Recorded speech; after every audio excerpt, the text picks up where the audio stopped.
ആകാശവാണി.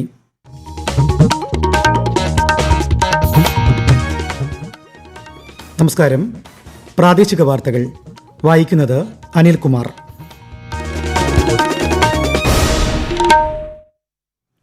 പ്രധാന വാർത്തകൾ.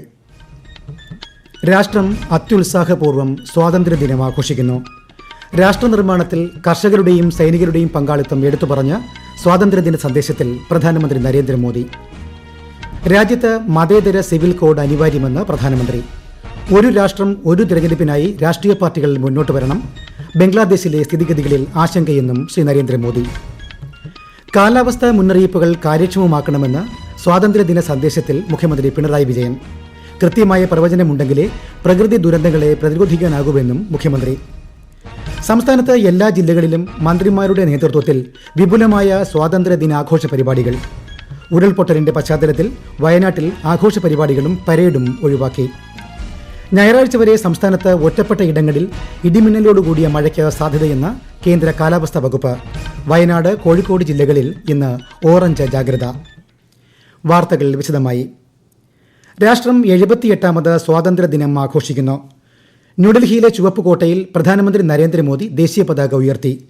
പതാക ഉയർത്തുന്നതിന് മുന്നോടിയായി രാവിലെ 7 മണിയോടെ മഹാത്മാഗാന്ധിയുടെ സമാധി സ്ഥലമായ രാജ്ഘട്ടിലെത്തി അദ്ദേഹം പുഷ്പാർച്ചന നടത്തി. തുടർന്ന് പ്രധാനമന്ത്രി രാജ്യത്തെ അഭിസംബോധന ചെയ്തു. സ്വാതന്ത്ര്യ സമര സേനാനികളെ അനുസ്മരിച്ചുകൊണ്ടാണ് പ്രധാനമന്ത്രി പ്രസംഗം ആരംഭിച്ചത്. രാഷ്ട്രനിർമ്മാണത്തിൽ കർഷകരുടെയും സൈനികരുടെയും പങ്കാളിത്തം പ്രധാനമന്ത്രി എടുത്തു പറഞ്ഞു.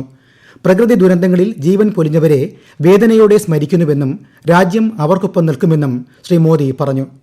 2047 വികസിത ഭാരതമെന്ന ലക്ഷ്യം കൈവരിക്കാനാകുമെന്ന ആത്മവിശ്വാസവും അദ്ദേഹം പങ്കുവച്ചു. समाज की शक्ति को साथ लेकर के विकास की नई ऊंचाइयों पर पहुंचना, 2047 विकसित भारत के सपने को लेकर के चलना, उसी एक संदेश को लेकर मैं आज लाल किले की प्राचीर से हमें आशीर्वाद देने के लिए मैं कोटि कोटि देशवासियों का सर झुका करके आभार व्यक्त करता हूं.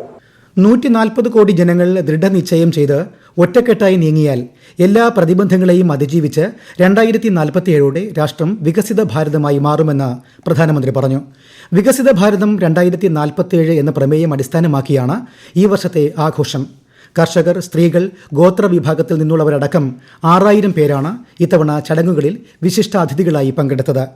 വിവിധ സംസ്ഥാനങ്ങളിലെ 2000-ഓളം കലാകാരന്മാരും പരിപാടികൾ അവതരിപ്പിച്ചു. അടുത്ത 5 വർഷത്തിനുള്ളിൽ 75,000 മെഡിക്കൽ സീറ്റുകൾ കൂടി സൃഷ്ടിക്കുമെന്ന് പ്രധാനമന്ത്രി പ്രഖ്യാപിച്ചു. പാരീസ് ഒളിമ്പിക്സിൽ പങ്കെടുത്ത എല്ലാ കായിക താരങ്ങളെയും പ്രധാനമന്ത്രി അഭിനന്ദിച്ചു. പാരാലിമ്പിക്സിൽ പങ്കെടുക്കാൻ ഇന്ത്യയുടെ ഒരു വലിയ സംഘം വരും ദിവസങ്ങളിൽ പാരീസിലേക്ക് പോകുമെന്നും അദ്ദേഹം പറഞ്ഞു. 2036 ഒളിമ്പിക്സിന് ആതിഥേയത്വം വഹിക്കുക എന്നത് ഇന്ത്യയുടെ സ്വപ്നമാണെന്നും അതിനുള്ള ഒരുക്കങ്ങൾ പുരോഗമിക്കുന്നതായും അദ്ദേഹം പറഞ്ഞു. പ്രതിരോധ മേഖലയിൽ രാജ്യം സ്വാശ്രയമായി മാറുകയാണെന്നും പ്രതിരോധ ഉപകരണ നിർമ്മാണത്തിൽ വലിയ മുന്നേറ്റമുണ്ടായതായും ശ്രീ മോദി പറഞ്ഞു. പ്രതിരോധ ഉൽപ്പാദന കേന്ദ്രമായി ഇന്ത്യ ഉയർന്നു വരികയാണെന്ന് അദ്ദേഹം ചൂണ്ടിക്കാട്ടി. രാജ്യത്ത് മതാധിഷ്ഠിത സിവിൽ കോഡിന് പകരം മതേതര സിവിൽ കോഡ് വേണമെന്ന് പ്രധാനമന്ത്രി വ്യക്തമാക്കി. ഒരു രാഷ്ട്രം ഒരു തെരഞ്ഞെടുപ്പിനായി രാഷ്ട്രീയ പാർട്ടികൾ മുന്നോട്ട് വരണമെന്നും അദ്ദേഹം അഭ്യർത്ഥിച്ചു. അയൽ രാജ്യമെന്ന നിലയിൽ ബംഗ്ലാദേശിലെ സ്ഥിതിഗതികളിൽ ഇന്ത്യയ്ക്ക് ആശങ്കയുണ്ടെന്ന് പ്രധാനമന്ത്രി പറഞ്ഞു. വിനോദസഞ്ചാരം, സൂക്ഷ്മ ചെറുകിട ഇടത്തരം സംരംഭങ്ങൾ, വിദ്യാഭ്യാസം, ആരോഗ്യം, ഗതാഗതം, കൃഷി തുടങ്ങി സമസ്ത മേഖലകളിലും പരിഷ്കരണങ്ങൾക്കായി സർക്കാർ പ്രതിജ്ഞാബദ്ധമെന്ന് പ്രധാനമന്ത്രി പറഞ്ഞു. ശ്രമകരമായ ഒട്ടേറെ പരിവർത്തനങ്ങൾക്ക് രാജ്യം സാക്ഷിയായി. അതിൽ എടുത്തു പറയേണ്ടത് ചെറുകിട ഇടത്തരം സംരംഭങ്ങളുടെ വികസനം, സ്ത്രീ ശാക്തീകരണം തുടങ്ങിയവയാണെന്നും പ്രധാനമന്ത്രി പറഞ്ഞു. കഴിഞ്ഞ 10 വർഷത്തിനിടെ 10 കോടി സ്ത്രീകൾ വനിതാ സ്വയം സഹായ സംഘങ്ങളിൽ ചേരുകയും സാമ്പത്തികമായി സ്വതന്ത്രരാകുകയും ചെയ്തു. വയനാട് ദുരന്തത്തിന്റെ പശ്ചാത്തലത്തിൽ ദുഃഖകരമായ അന്തരീക്ഷത്തിലാണ് ഈ വർഷത്തെ സ്വാതന്ത്ര്യദിനം ആഘോഷിക്കുന്നതെന്ന് മുഖ്യമന്ത്രി പിണറായി വിജയൻ. കാലാവസ്ഥാ മുന്നറിയിപ്പുകൾ കാര്യക്ഷമമാകണമെന്ന് സ്വാതന്ത്ര്യദിന സന്ദേശത്തിൽ മുഖ്യമന്ത്രി പറഞ്ഞു.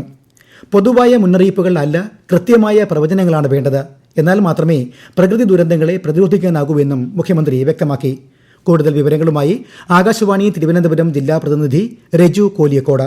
കഴിഞ്ഞ 78 വർഷം കൊണ്ട് ജനാധിപത്യ സംവിധാനത്തെ സംരക്ഷിച്ചു നിർത്തുന്നതിലും മെച്ചപ്പെടുത്തുന്നതിലും ഇന്ത്യക്ക് കഴിഞ്ഞിട്ടുണ്ട് എന്നത് അഭിമാനകരമാണ്. നമ്മുടെ അതേ ഘട്ടത്തിൽ തന്നെ സ്വാതന്ത്ര്യം നേടിയ പല രാജ്യങ്ങളിലും ജനാധിപത്യം അട്ടിമറിക്കപ്പെടുന്ന സാഹചര്യങ്ങൾ പല ആവർത്തി ഉണ്ടായിട്ടുണ്ട്. എന്നാൽ നമ്മുടെ ജനാധിപത്യം വെല്ലുവിളികൾ നേരിട്ടിട്ടുള്ള ഘട്ടങ്ങളിൽ അതിനെ സംരക്ഷിക്കാൻ ഇന്ത്യൻ ജനതയൊന്നാകെ ജാഗരൂകരായി നിലകൊണ്ടിട്ടുണ്ട് എന്നതിൽ നമുക്കെല്ലാവർക്കും അഭിമാനിക്കാം. സ്വാതന്ത്ര്യദിനാഘോഷങ്ങളുടെ ഭാഗമായി രാവിലെ തിരുവനന്തപുരം സെൻട്രൽ സ്റ്റേഡിയത്തിൽ നടന്ന ചടങ്ങിൽ മുഖ്യമന്ത്രി പിണറായി വിജയൻ ദേശീയ പതാക ഉയർത്തി. തുടർന്ന് തുറന്ന ജീപ്പിൽ മുഖ്യമന്ത്രി പരേഡ് പരിശോധിച്ചു. അതിനുശേഷം വിവിധ സേനാ വിഭാഗങ്ങളുടെയും അശ്വാരൂഢ സേന, NCC, scout and guides, students police കേഡറ്റുകൾ തുടങ്ങിയ വിഭാഗങ്ങളുടെയും പരേഡിന് മുഖ്യമന്ത്രി അഭിവാദ്യം സ്വീകരിച്ചു. തുടർന്ന് വിശിഷ്ട സേവനത്തിനുള്ള രാഷ്ട്രപതിയുടെ പോലീസ് മെഡലുകൾ മുഖ്യമന്ത്രി സമ്മാനിച്ചു. പരേഡിന് ശേഷം വിവിധ സ്കൂളുകളിലെ കുട്ടികൾ ദേശഭക്തി ഗാനങ്ങൾ അവതരിപ്പിച്ചു. ഗവർണർ ആരിഫ് മുഹമ്മദ് ഖാൻ രാജ്ഭവനിൽ സ്പീക്കർ AN ഷംസീർ നിയമസഭാംഗണത്തിലും ദേശീയ പതാക ഉയർത്തി. ജില്ലയിലെ വിവിധ തദ്ദേശ സ്വയംഭരണ സ്ഥാപനങ്ങൾ, സ്കൂളുകൾ, കോളേജുകൾ എന്നിവിടങ്ങളിലും പതാക ഉയർത്തി. ഹരിതചട്ടം പാലിച്ചായിരുന്നു ഇത്തവണത്തെ സ്വാതന്ത്ര്യദിനാഘോഷങ്ങൾ. ഈ വാർത്തകൾ ആകാശവാണിയിൽ നിന്ന്. സ്വാതന്ത്ര്യദിനാഘോഷങ്ങളുടെ ഭാഗമായി ജില്ലാ ആസ്ഥാനങ്ങളിൽ നടന്ന ചടങ്ങുകളിൽ ജില്ലയുടെ ചുമതലയുള്ള മന്ത്രിമാർ പതാക ഉയർത്തി അഭിവാദ്യം സ്വീകരിച്ചു. വയനാട്ടിലെ സ്വാതന്ത്ര്യദിന ചടങ്ങ് Kalpetta SKMJ higher secondary school ഗ്രൗണ്ടിൽ നടന്നു. മന്ത്രി OR കേളു പതാക ഉയർത്തി. മുണ്ടക്കൈ ചൂരൽമല ഉരുൾപൊട്ടലിന്റെ പശ്ചാത്തലത്തിൽ ആഘോഷ പരിപാടികൾ, പരേഡ് എന്നിവ പൂർണ്ണമായും ഒഴിവാക്കിയാണ് വയനാട്ടിലെ സ്വാതന്ത്ര്യദിന ചടങ്ങുകൾ നടന്നത്. കൊല്ലം ആശ്രാമ മൈതാനത്ത് സംഘടിപ്പിച്ച സ്വാതന്ത്ര്യദിനാഘോഷ ചടങ്ങിൽ മന്ത്രി V ശിവൻകുട്ടി ദേശീയ പതാക ഉയർത്തി സ്വാതന്ത്ര്യദിന സന്ദേശം നൽകി. എറണാകുളത്ത് കാക്കനാട് സിവിൽ സ്റ്റേഷൻ പരേഡ് ഗ്രൗണ്ടിൽ നടന്ന ചടങ്ങിൽ മന്ത്രി P രാജീവ് പങ്കെടുത്തു. കണ്ണൂരിൽ മന്ത്രി രാമചന്ദ്രൻ കടന്നപ്പള്ളിയും, ഇടുക്കിയിൽ മന്ത്രി റോഷി അഗസ്റ്റിനും, ആലപ്പുഴയിൽ മന്ത്രി സജി ചെറിയാനും, പാലക്കാട് മന്ത്രി MB രാജേഷും, കാസർഗോഡ് മന്ത്രി K കൃഷ്ണൻകുട്ടിയും പതാക ഉയർത്തി. തൃശൂർ ജില്ലയിൽ നടന്ന ചടങ്ങിന് മന്ത്രി R ബിന്ദു നേതൃത്വം നൽകി. മലപ്പുറത്ത് നടന്ന സ്വാതന്ത്ര്യദിന പരേഡിൽ മന്ത്രി K രാജനും, പത്തനംതിട്ടയിൽ മന്ത്രി വീണ ജോർജും സല്യൂട്ട് സ്വീകരിച്ചു. കോഴിക്കോട് വിക്രം മൈതാനിയിൽ നടന്ന ചടങ്ങിൽ മന്ത്രി AK ശശീന്ദ്രൻ പതാക ഉയർത്തി അഭിവാദ്യം സ്വീകരിച്ചു. കൂടുതൽ വിവരങ്ങളുമായി ആകാശവാണി പ്രതിനിധി നസീർ ബാബു. രാവിലെ 9 മണിയോടെ വേദിയിലെത്തിയ മന്ത്രിയെ ജില്ലാ കളക്ടർ സ്നേഹിൽകുമാർ സിംഗിന്റെ നേതൃത്വത്തിൽ Kozhikode city police commissioner, Kozhikode rural SP എന്നിവരും ചേർന്ന് സ്വീകരിച്ചു. തുടർന്ന് മന്ത്രി ദേശീയ പതാക ഉയർത്തി പരേഡ് പരിശോധിച്ചു. Police, excise, forest, NCC, scout and guides, junior red cross, Kendriya Vidyalaya, അഗ്നിശമന സേന, സിവിൽ ഡിഫൻസ് തുടങ്ങിയവയുടെ പരേഡ് നടന്നു. തുടർന്ന് മന്ത്രി സ്വാതന്ത്ര്യദിന സന്ദേശം നൽകി. മികച്ച പ്ലാറ്റൂണുകൾക്ക് മെഡലുകൾ നൽകി. വിദ്യാർത്ഥികളുടെ സാംസ്കാരിക പരിപാടികളും ഒരുക്കിയിരുന്നു. ചടങ്ങിൽ മേയർ ബീന ഫിലിപ്പ്, MLA മാരായ തോട്ടത്തിൽ രവീന്ദ്രൻ, അഹമ്മദ് ഏവർകോവിൽ, KM സച്ചിൻ ദേവ് തുടങ്ങിയവരും സംബന്ധിച്ചു. എല്ലാ ദേശീയ ദിനങ്ങളിലും വീടുകളിൽ ദേശീയ പതാക ഉയർത്തുന്നത് ഇപ്പോൾ പതിവാണെങ്കിലും 4 വർഷമായി എല്ലാ ദിവസവും പതാക ഉയർത്തുന്ന ഒരു വീടുണ്ട് പത്തനംതിട്ട ജില്ലയിൽ. പന്തളം കൂളനട സ്വദേശിയായ ജോസ് K തോമസിന്റെ തറയിൽ എന്ന വീട്ടുമുറ്റത്താണ് ഔദ്യോഗിക ദുഃഖാചരണ ദിനങ്ങളിലൊഴികെ എല്ലാ ദിവസവും ദേശീയ പതാക ഉയർത്തുന്നത്. ആകാശവാണി പത്തനംതിട്ട ജില്ലാ പ്രതിനിധി ശ്രീജി S ശ്രീധ നൽകുന്ന റിപ്പോർട്ട്. കഴിഞ്ഞ 27 വർഷമായി എല്ലാ സ്വാതന്ത്ര്യ റിപ്പബ്ലിക് ദിനങ്ങളിലും പതാക ഉയർത്തുന്ന വീട് കൂടിയാണ് ഇത്.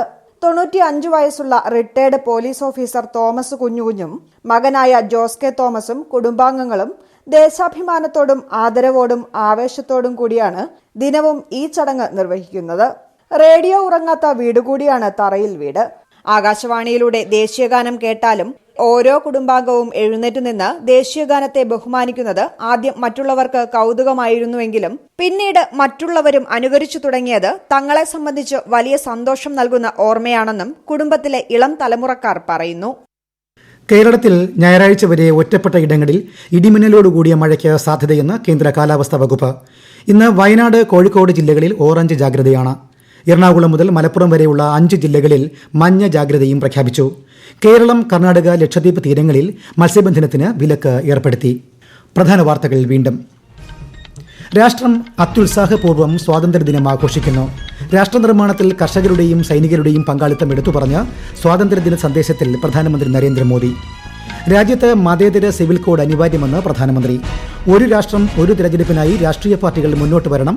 ബംഗ്ലാദേശിലെ സ്ഥിതിഗതികളിൽ ആശങ്കയെന്നും ശ്രീ നരേന്ദ്രമോദി. കാലാവസ്ഥാ മുന്നറിയിപ്പുകൾ കാര്യക്ഷമമാക്കണമെന്ന് സ്വാതന്ത്ര്യദിന സന്ദേശത്തിൽ മുഖ്യമന്ത്രി പിണറായി വിജയൻ. കൃത്യമായ പ്രവചനമുണ്ടെങ്കിലേ പ്രകൃതി ദുരന്തങ്ങളെ പ്രതിരോധിക്കാനാകുമെന്നും മുഖ്യമന്ത്രി. സംസ്ഥാനത്ത് എല്ലാ ജില്ലകളിലും മന്ത്രിമാരുടെ നേതൃത്വത്തിൽ വിപുലമായ സ്വാതന്ത്ര്യദിനാഘോഷ പരിപാടികൾ. ഉരുൾപൊട്ടലിന്റെ പശ്ചാത്തലത്തിൽ വയനാട്ടിൽ ആഘോഷ പരിപാടികളും പരേഡും ഒഴിവാക്കി. ഞായറാഴ്ച വരെ സംസ്ഥാനത്ത് ഒറ്റപ്പെട്ട ഇടങ്ങളിൽ ഇടിമിന്നലോടുകൂടിയ മഴയ്ക്ക് സാധ്യതയെന്ന് കേന്ദ്ര കാലാവസ്ഥാ വകുപ്പ്. വയനാട്, കോഴിക്കോട് ജില്ലകളിൽ ഇന്ന് ഓറഞ്ച് ജാഗ്രത. പ്രാദേശിക വാർത്തകൾ കഴിഞ്ഞു. അടുത്ത വാർത്താ പ്രക്ഷേപണം 12:50.